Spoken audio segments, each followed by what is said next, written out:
আমরা সবাই জানি সমাজের কিছু বাংলার কিছু মানুষ তারা তৃণমূলকে চায় না, তারা বিজেপিকে চায় না, কিন্তু তারা তৃণমূলের বিরুদ্ধে ভোটটা দিতে চায়।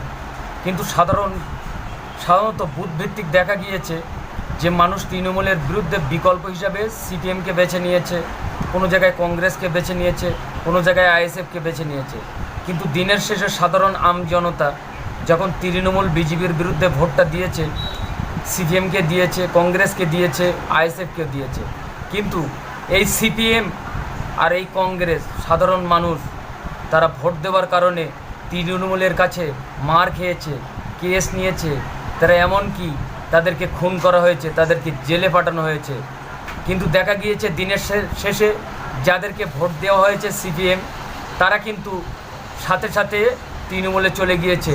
তাহলে তৃণমূলের বিরুদ্ধে আমরা যে ভোটটা দিলাম, আমরা তৃণমূলের বিরুদ্ধে ভোটটা দিয়ে তারা তো বিক্রি হয়ে গেছে তৃণমূলের কাছে।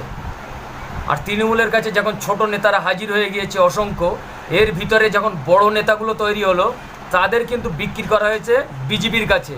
বিজেপির কাছে যত এমএলএ এমপি আছে সব তৃণমূল, আর তৃণমূলের ভিতরে যারা মেম্বার, প্রধান, জেলা পরিষদ, এরা যারা আছে ছোটোখাটো নেতাগুলো, এরা সব সিপিএম থেকে এসেছে এই নেতাগুলো। তাহলে সিপিএম পাঠিয়ে দিয়েছে তৃণমূলের কাছে, আর তৃণমূল পাঠিয়ে দিয়েছে বিজেপির কাছে। অতএব মার খেতে হয়েছে জনতাকে।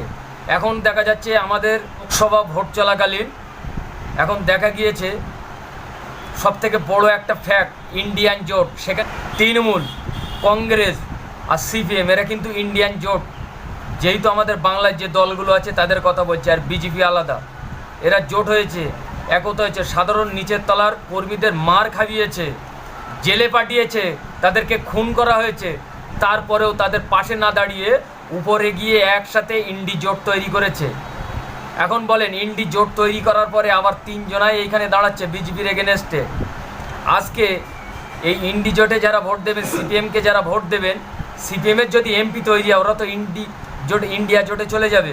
তাহলে ইন্ডিয়া জোটে যখন চলে যাবে তখন তারা তো একসাথে সরকার, তৃণমূলও থাকছে সরকার করতে। তাহলে যারা অপরাধী, যারা সমাজে অপরাধ করেছে, যারা সারদা নারদা নানান কেলেঙ্কারি করেছে, যারা চাকরির দুর্নীতি করেছে, যারা কয়লা চুরি করেছে, তাদের বিচারটা হবে তো?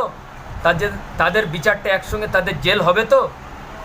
আমার জনতার কাছে প্রশ্ন থাকছে, যাদেরকে ভোটটা দিচ্ছেন তারা তো ইন্ডিয়া জোটে পাঠিয়ে দিচ্ছে, তাহলে এদের ক্ষেত্রে কিভাবে বিচারটা পাওয়া যাবে? কখনো যারা দুর্নীতিগ্রস্ত তাদের জেল হবে তো? তারা কখনো জেলে টেলে যাবে না। কারণ যখন সরকার গঠন করবে এই ইন্ডিয়া জোটে, তাহলে তৃণমূলও তার ভিতরে থাকার পরে তাহলে কিভাবে এরা জেলে যাবে? তাহলে এখন আমাদের উপায়, এই সিপিএম আর কংগ্রেসকে ভোট তো দেবই না, টোটালিই দেব না। আর তৃণমূল বিজেপির বিরুদ্ধে একমাত্র এখন দাঁড়াতে পারছে, সেটা হলো আইএসএফ। এই আইএসএফকে ভোটটা দিন, আস্থাভাজন। আইএসএফ মানুষের আস্থাভাজন অর্জন করতে পারবে। সিপিএম কিন্তু মানুষের আস্থাভাজন তৈরি করতে পারবে না। বিগত 30 বছর ক্ষমতায় ছিল, তারা সরকার যখন চালিয়েছে, তাদের দুর্নীতি কি, তাদের সরকার চালানোর সময় তারা কি করেছে আমাদের জনতার মনে আছে, যে কি ধরনের কাজ কারবার করেছিল।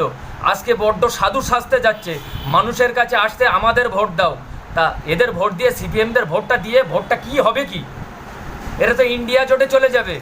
এরা কখনো এসব শাহজাহান শেখ, অনুব্রত, জ্যোতিপ্রিয় মল্লিক, পার্থর মতো এদের বিরুদ্ধে অ্যাকশন নেবে তো?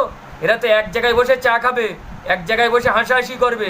আর সাধারণ জনতা যারা ভোট দেবে, তাদের উপায়টা কী হবে? এই যে ছোটোখাটো যারা ভোটটা দেয় সমার্থক, তারা ছোটোখাটো নেতা, কিন্তু এই ছোটোখাটো নেতা বলা যায় না, এরা হলো সমার্থক। ভোট দেয় মানে সমার্থক।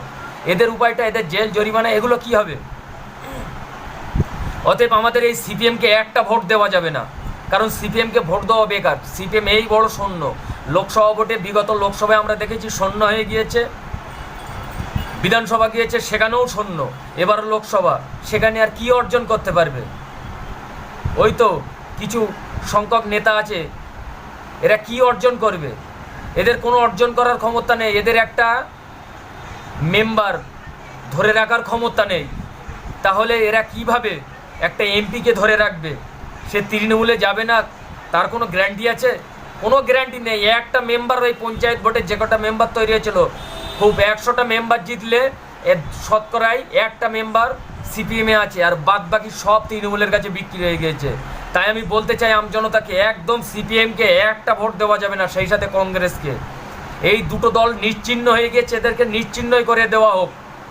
একমাত্র তৃণমূল আর বিজেপির বিরুদ্ধে আস্থাভাজন, যাকে আমরা ভোট দিলে মানুষের অধিকার রক্ষা করবে, সেটা হলো আইএসএফ।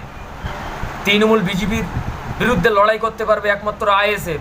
আইএসএফ ছাড়া বিকল্প কেউ নেই বাংলায়।